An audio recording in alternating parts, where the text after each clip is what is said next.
Siya po si Jamaica, 6 years old. Na-diagnose po siya ng corneal ulcer. Ang corneal ulcer po, cause po yan ng infection.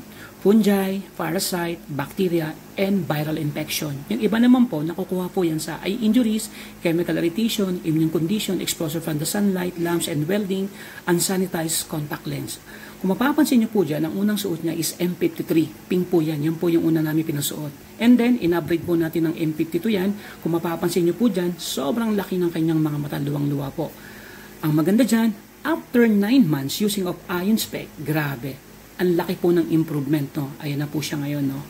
Kung mapapansin niyo dyan. And then, para masatisfy tayo, dinalaw po natin sa kanilang bayan.